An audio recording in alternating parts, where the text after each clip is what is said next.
Now to the race for New Mexico's Congressional District 2, covering the southern part of New Mexico.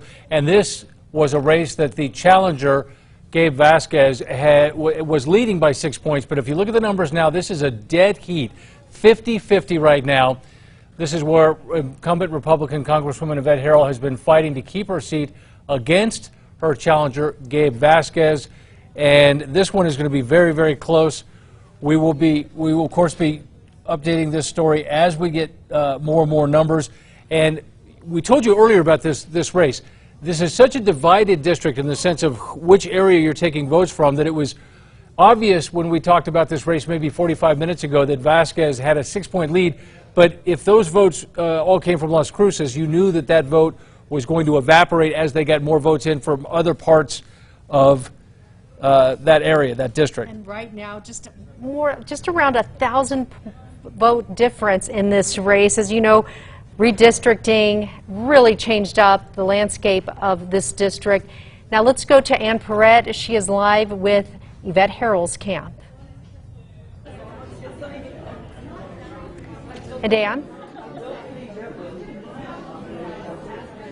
Hi guys, the Congresswoman has been going table to table speaking with her supporters here tonight. The mood is very positive, especially as you just said, as those numbers inched quite a bit closer. I think we just saw 50-50 for those results. Yvette Herrell won this second congressional seat by 8 percentage points in 2020. We are, of course, expecting a much closer margin tonight, which has made this race pretty tense. About 150 people have been here tonight to support the Congresswoman in her run for a second term. She took her first oath of office just days before the January 6th insurrection last year. And after the riot, Herrell did not vote to certify President Joe Biden's win, a big talking point for her opponent.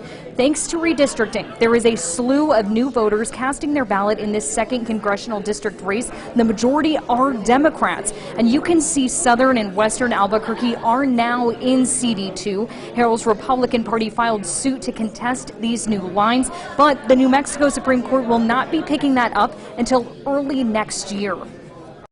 And I agree with the sentiment of a lot of people. You know, before the election it would be better, so that way there can't be a, well, the Republican won, so there's no point to change it, or the Republican lost, so now it's sour grapes. So I really wish we could have had the lawsuit heard before the election, but here we are.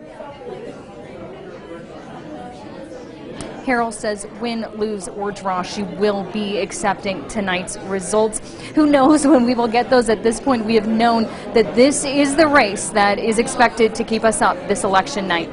Back to you. And a few miles east of Herrell's camp in Las Cruces, the Democratic candidate Gabe Vasquez's campaign is holding a watch party. And News 13's Alexa Skineski is live at the Amador Patio Bar and Grill. This is in downtown Las Cruces with the Vasquez camp. Alexa? And dozens of Gabe Vasquez's family, friends, and supporters are here enjoying themselves, but no sign of the candidate. We've been told by his campaign that he's not here, and we're not sure if he will be coming here tonight. Vasquez is still barely holding the lead, but that number is tightening up. The former Las Cruces city councilor has been engaged in an intense battle over the past few months, exchanging some heated political ads you have probably seen on your TV. Vasquez has been criticized for comments of defunding the police and killing thousands of oil jobs. He stayed focused on issues like crime and protecting abortion rights in the state.